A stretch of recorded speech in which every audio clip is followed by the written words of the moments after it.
Hello and welcome to the Coaching Podcast, Coaching for Success in Sport and Business. Your host is Emma Doyle, the energy and high performance under pressure coach who is a world leader in unleashing human potential. Buckle up for this high octane session. Let them have it, Coach. G'day, everybody, and welcome to the Coaching Podcast. I have the pleasure today of interviewing potentially one of the nicest people I know. She's a colleague, she's a friend, she's an amazing tennis coach and the director of the Shore and Country Club. Carla McKenzie, how are you? Hi, Emma. So nice to see you. Thanks for having me on.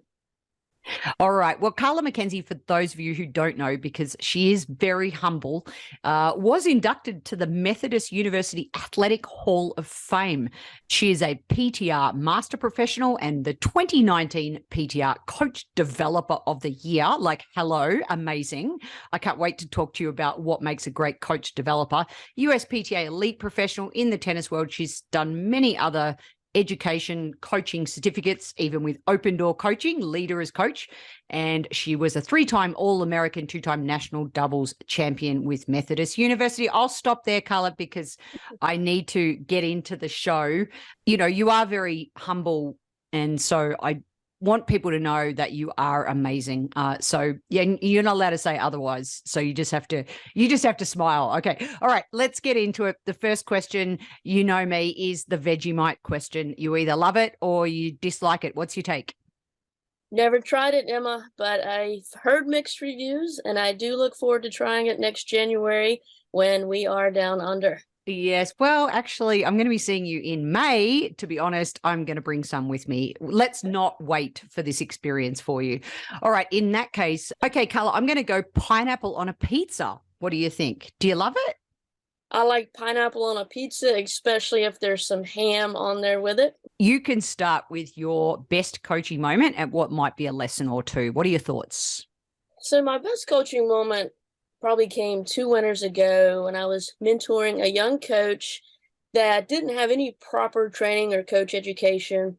She was rough around the edges, and it was a real challenge for me to understand where she was coming from.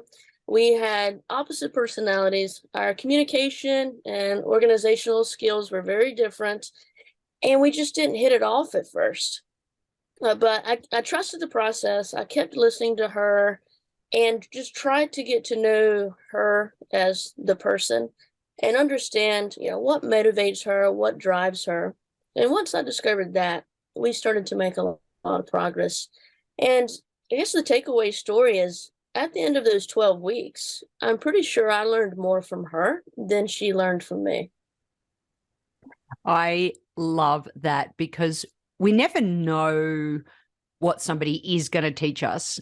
And I especially love it when little kids, when you're doing something with super little kids and they end up saying something like, hey, coach, shouldn't the cone be over here? And you're like, yes.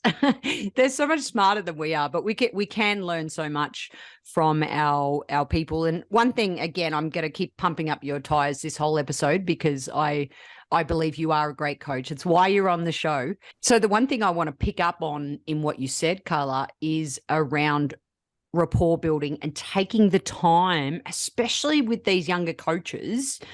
For those listening, I'm a Gen X, and the more we can understand what motivates the different generations without stereotyping per se, the quicker we can build rapport as long as we give it time. So it's a bit of an oxymoron, isn't it?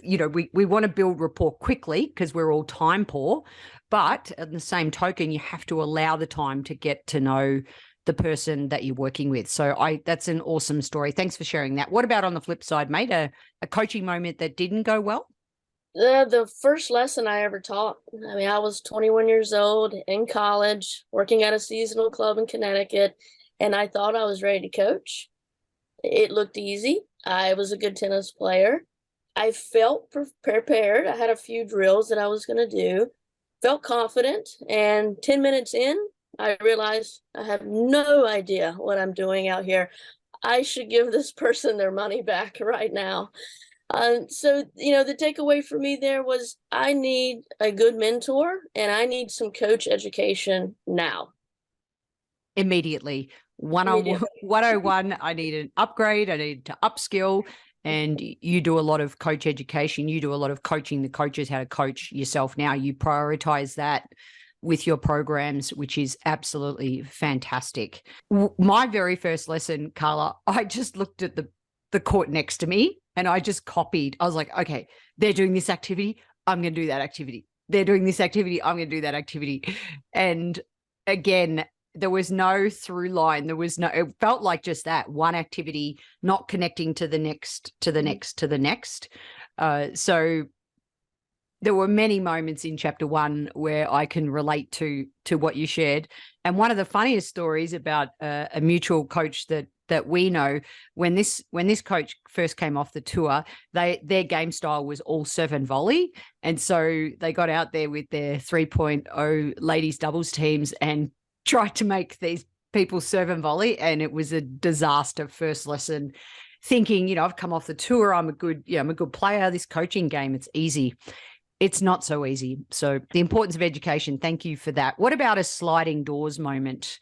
I really haven't taken a hard right or left turn. My passion has always been tennis, and I've always been in the tennis industry in some form or fashion.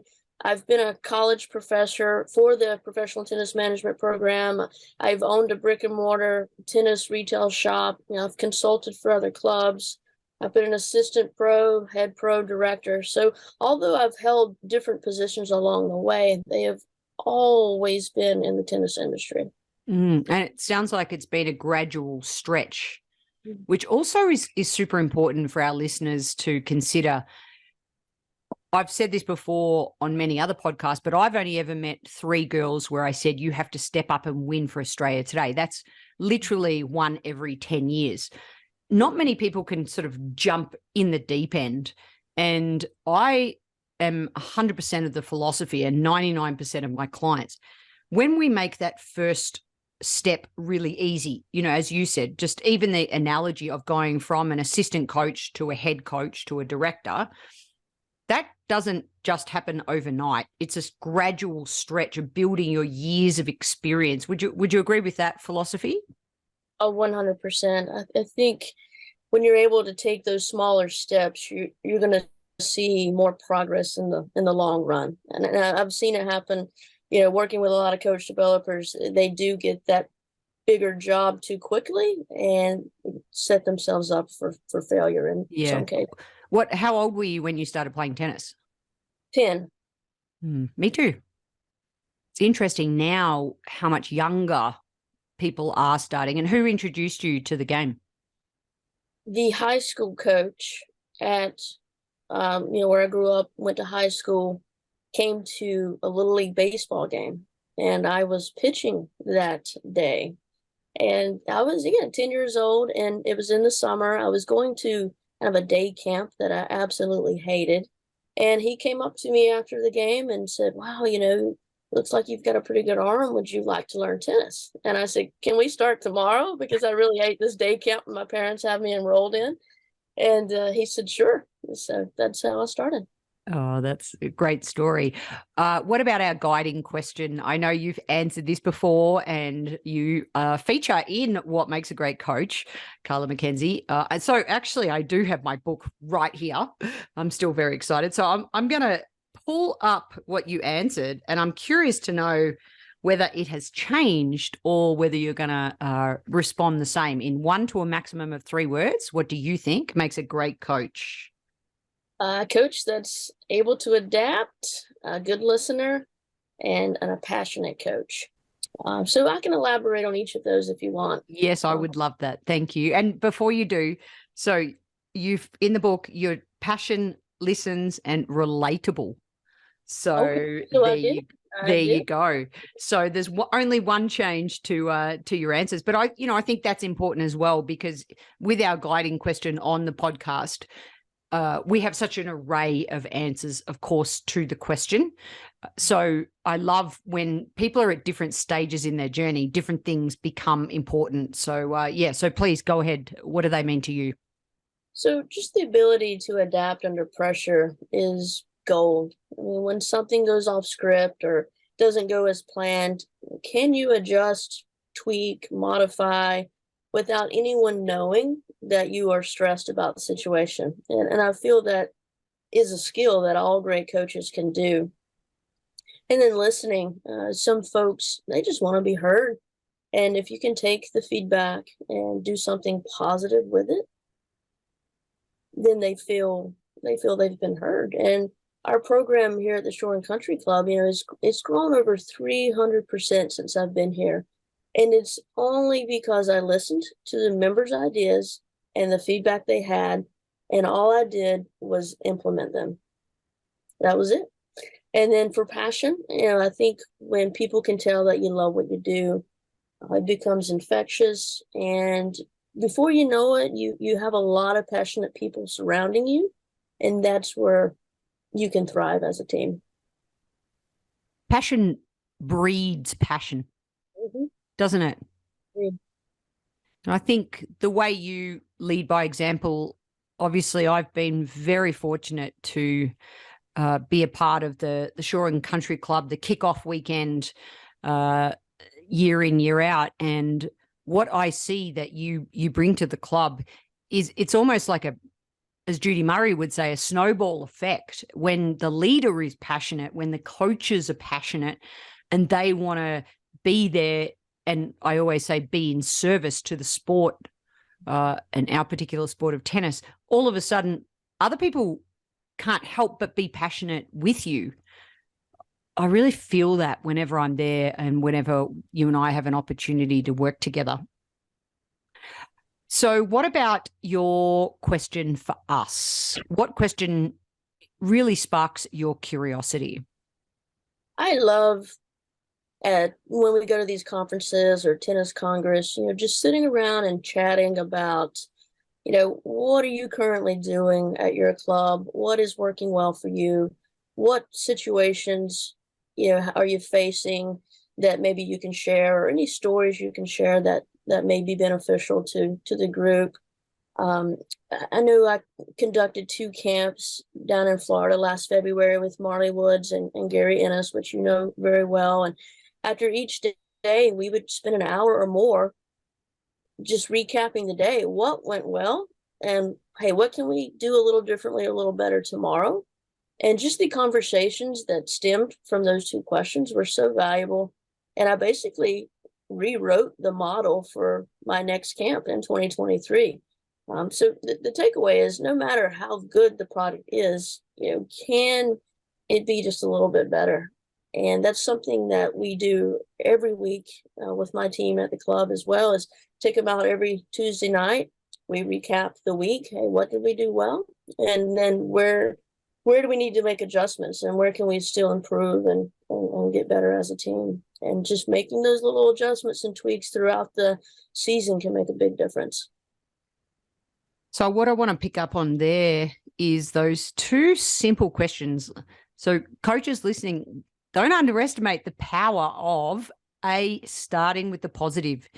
One of the things that I used to do is, as soon as I'd finish a presentation, a keynote, some sort of bigger talk to a larger audience, I would come off and immediately critique on everything I did wrong, or I forgot this, or I didn't do that, I had planned to do that. And just shifting the mindset. And I remember Marley Woods helped me do that. This particular day, I was in tears after this presentation. It really, really hit me. And she just pulled me aside, and I was just devastated about something that had happened. And she said, right, what did you do well? And I was like, I don't want to talk about that. She's like, no, she forced me to go there first. So I just want to pick up on that. And situations that you are facing, when we can learn how other people deal with conflict, as an example, it can be so valuable. So let's go there. I remember you reaching out to me, this is many years ago now, around conflict, and you were having a situation at your club. Could you share that story? Sure. I would say it was probably 5 years ago. Has it been that long? And it was, we always have conflict. It's going to happen when you're in the role that I'm in. And I just really needed maybe a model or some advice on, how do we approach this? And you shared the formula with me, and I've used it probably 10 times since that day, and it hasn't failed me yet, because kind of the ending story is, what steps are we going to take moving forward? And that's, I think, as long as we can kind of meet in the middle and find an even ground, I think most people are happy. Yeah. And should we share the formula with our listeners today? I mean, it is gold medal. You just said it has never failed you. It has never failed me. And this is literally coming from somebody who, and I'm talking about me, somebody who really doesn't like conflict. So I'm somebody that will avoid those conversations because I want everyone to be happy. I want everything to be always positive energy and so forth. So it is stood the test of time. Do you want me to share it, or do you want to share it? So I can do it. Oh, I like it. So TFFI, we can fly. Correct. That's Right. It sounds like an airline, by the way. So if everybody is thinking about how should I remember it, TFFI, we can fly. Sort of, does it have a ring to it? I don't know. I'm just Into it. Yeah. But I will tell you too, it's same as you, in that before this formula, it was uncomfortable having these confrontations, and now I feel just like, yeah, when's the next one? Let's go. So it's just kind of gives you the confidence to get through those conflicts and situations. All right. So what does it stand for? So T, first one is topic. What's the topic? What's the issue? Where are we having problems? And number two, what have we observed going on? What are the facts? Okay. Number three, the second F is feelings. Most people feel they're usually hurt. Maybe they felt it was personal, towards them. So, what are their feelings? What are my feelings? And then the impact. If we don't move forward from this, what's the impact? Or if we do, what's the impact going to be? And then the W. So just in summary, topic, facts, feeling, impact. And one thing here I always suggest is you just take a breath. When you get to this point, usually it's that to get through those things without the other person, potentially wanting to answer back, like, oh, facts, oh, that didn't happen, or you didn't see that. Or so what you're also asking somebody to do is listen to everything that you have to say before, and you will invite them to reflect on what you have to say when you get through everything. But when you get to that halfway point, just take a breath, which is not an invitation for them to jump in the space, and then continue on. So what's the next W stand for? Want. What do they want from this outcome? What do they want the outcome to be? And then contribution. What are they going to do to contribute? What am I going to do to contribute? And then moving forward, the next steps. Yep. And again, that puts us in a future-based way of thinking. So when you mentioned it earlier as well about what can we do better next time, or how can we improve tomorrow, rather than staying or dwelling in the present of what went wrong. It's a future-based focus, and you're sort of reinforcing what you want in terms of some of the options in moving forward. And one more thing I will say about it, I don't know if you've experienced this too, Carla, but usually, let's say if the person you're having a conversation with, if they've got their arms crossed, the minute you get to contribute, that is usually when the arms drop, or the body language shifts in the other person, because you're acknowledging as well how you've contributed to the situation. So you didn't realize my standard at the Shore and Country Club of how I like my coaches to work together. I didn't make that clear, or something along those lines. I know that's not you, of course, but that's an example of how people then also maybe acknowledge how they've contributed to the situation, which is a really nice piece within the formula. So thank you for sharing that. Thank you for knowing it. I definitely put you on the spot there. All right. One of your biggest mentors, I believe, was your high school coach. Could you tell me why he was such a great coach? He has been coaching for 50 or 60 years. He's in the North Carolina Hall of Fame for most wins. And you wonder how, people are so successful, and you just look at his model, and he's never yelled at anyone that I've ever experienced, seen. He's never, he's just very passionate. He loves tennis. He's just a good person too, and has, good morals, good ethics, and those things just rub off on his players. And he's just had a lot of good people, people play for him. And it's like, that's, good people attract good people. So he's a legend, and it's very hard to describe him. And I've never met anyone else like him. What was his name? John Fry.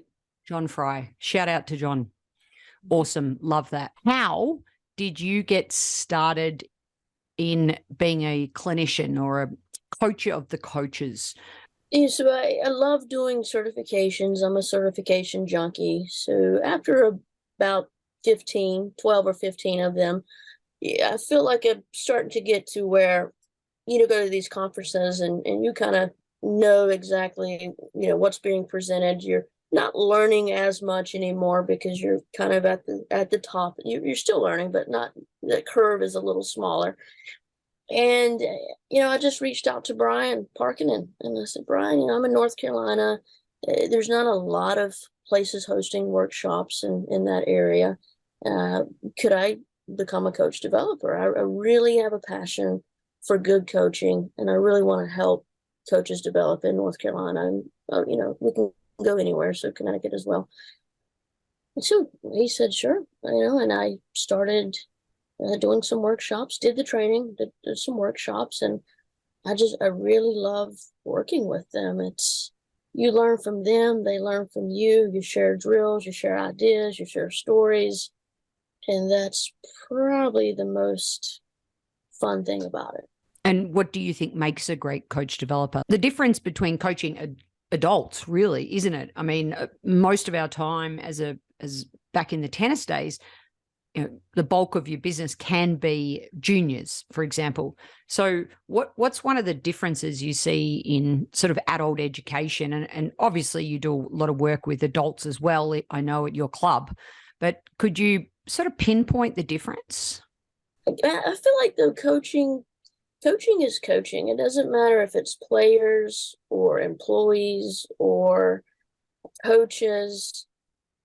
At the end of the day, it's still coaching. And if they're open to growing and learning, a lot of progress can be made, right? And what you see sometimes is they didn't have a good mentor. They don't have a lot of coach education, so they've done it their way for years, and they may have some bad habits, or maybe the information they're delivering is not always correct, right? So it's a matter of just helping them to understand, maybe we try it this way. Just give it a go, see how it feels. And then at the end of the day, oh man, I think you're right.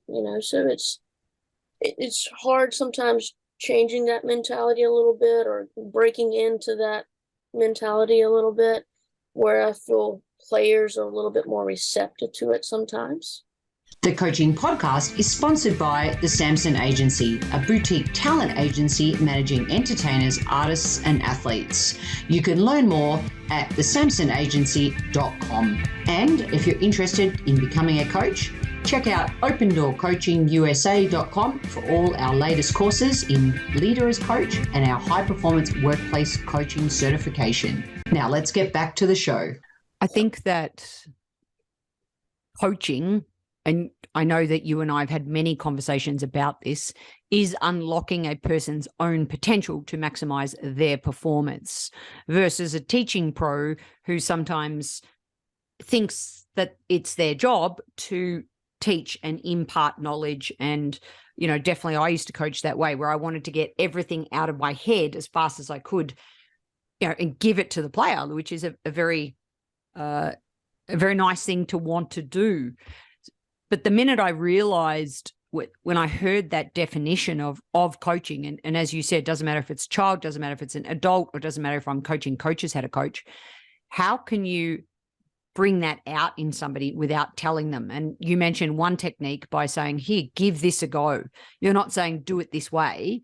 You're saying be curious to try this activity and see what comes up, see how the players respond, see how the adults respond.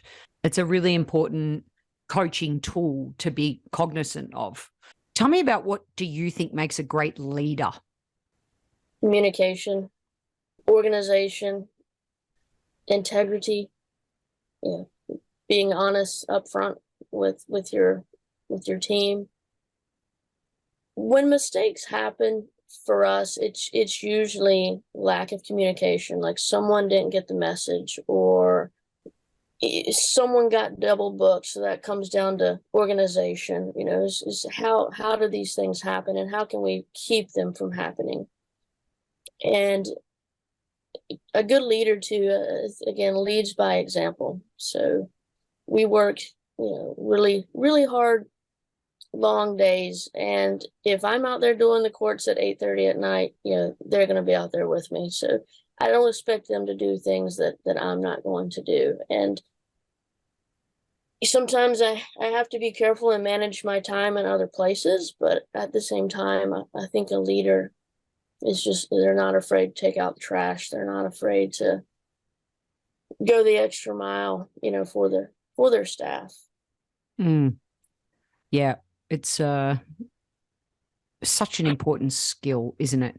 That we need to always remember. Somebody described it on a podcast recently as the shadow leader. We don't realize the shadow that we cast and what everybody sees, because they see everything, even if you mumble under your breath on the way out of a meeting. Or what would you say forms part of your coaching philosophy? Like, I know you've got a group of young coaches that are about to come into your club. What would you say are your top 3 things that you would love to impart on these young minds? What is the environment that we're trying to create here? What is our purpose? Why are we here? And what can I help you with? Is there anything I can help you do to grow as a person, grow as a coach? Those are really the 3 big things. Which comes back to when you just simply ask somebody, what can I help you with? All of a sudden you're getting to know what motivates them and what drives them indirectly, even in what they pick up on what you hear them saying, and knowing your purpose, having your why in the environment that you want to create. It's so important. And you and I, because you've done leader as coach, as a coach, we do want to limit our why questions. We don't want to ask a lot of, hey, why'd you miss that ball? Or because that can cause the people responding to play what we call below the line, where they might blame, they might justify, and they might even deny sort of their behavior. Whereas when we ask what questions, who questions, how questions, it elicits a totally different response. Yet as a coach, we must always know our why. Right back to what you said at the start. And it's not always what we think. So we set up a drill of, hey, what was the purpose of that activity? And the players come back and tell you something completely different to what you had set up. I love saying, yeah, that's really insightful. And what else? It's one of my favorite little coaching tips. All right. So let's finish on education, the importance of education. You said it before, you're an educational junkie. What has been one of the most impactful pieces of education you've done, and what's next for you? Probably the most impactful was the MOT program from the PTR, and working with Dr. Ann Pankhurst. I think you know her as well, and just the research that she shared, the knowledge that she shared.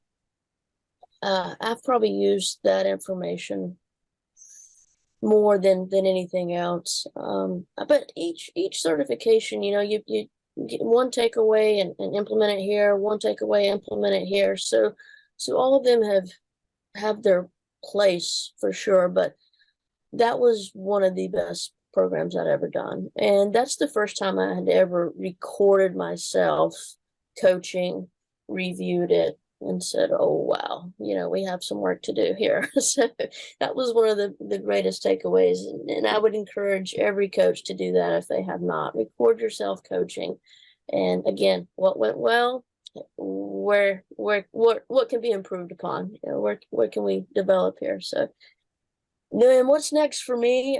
So this winter, we've got a new software system, Court Reserve. So I have been just each day, what can I learn within this software that's going to make my life easier, make me more organized? So I'm really trying to learn that software inside and out at the moment. And every winter, I choose one thing that I really want to, try to accomplish. It's been negotiation. Sometimes it's a leadership course.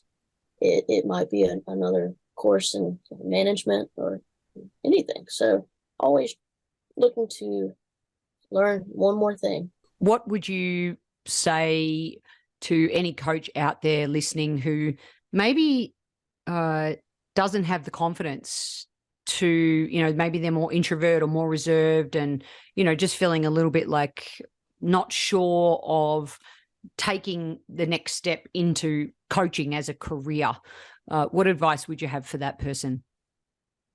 So I did have a mentee at one point was very, very quiet. And I told him, and he wanted a job in coaching. And so I sent him to a very tough place to work. And I said, just smile, ask people how they're doing, get to know them, and everything else will be just fine. But you gotta get to know the person, reach out to them, speak to them, keep smiling. Everything's going to be fine. And he said, that's like the best advice you ever gave me, because again, he would go out, be very quiet. And I said, you can't do it. Just get to know him, talk to him. And he's been very successful. Yep. Because it's not like a coach has to be a rah-rah. You don't have to be a high energy coach, right? Some of us are, but some of us also have a really brilliant way of using your own personality to be able to bring out the best in somebody. So Carla, finally, could you share your recruiting process? So if you are looking for a young pro to come to your club, what do you look for in a coach? So I start with folks that have worked with me in the past. So they know what to expect. They know the workload. They know the demands. They know me as a person and what I expect. And I just start with good people, right? And I've had a lot of success of hiring good people with good personalities and that have a growth mindset. And if I can find those three characteristics in people, I can train them to do anything else. So I asked the good folks that have worked with me before, have been very successful with me. Do you recommend anyone? Do you have anyone? Do you know anyone?